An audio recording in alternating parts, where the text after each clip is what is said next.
الرحمن الرحیم۔ السلام علیکم۔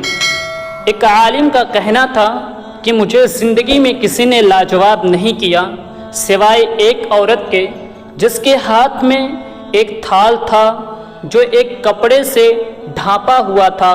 میں نے اس سے پوچھا تھال میں کیا چیز ہے؟ وہ بولی اگر یہ بتانا ہوتا تو پھر ڈھانپنے کی کیا ضرورت تھی؟ بس اس نے مجھے شرمندہ کر ڈالا۔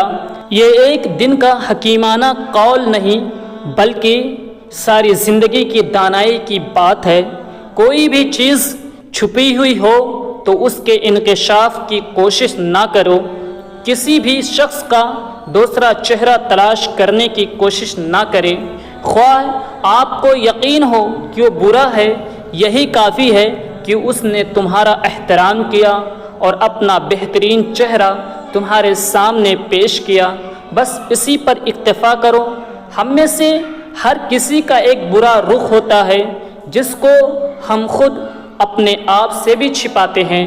اللہ تعالیٰ دنیا و آخرت میں ہماری پردہ پوشی فرمائے، ورنہ جتنے ہم گناہ کرتے ہیں اگر ہمیں ایک دوسرے کا پتہ چل جائے تو ہم ایک دوسرے کو دفن بھی نہ کریں۔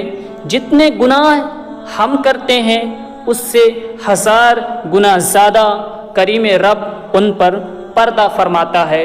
کوشش کریں کہ کسی کا عیب اگر معلوم بھی ہو تو بھی بات نہ کرے، آگے کہیں آپ کی وجہ سے اسے شرمندگی ہوئی تو کل قیامت کے دن اللہ تعالی پوچھ لے گا کہ جب میں اپنے بندے کی پردہ پوشی کرتا ہوں تو تم نے کیوں پردہ فاش کیا؟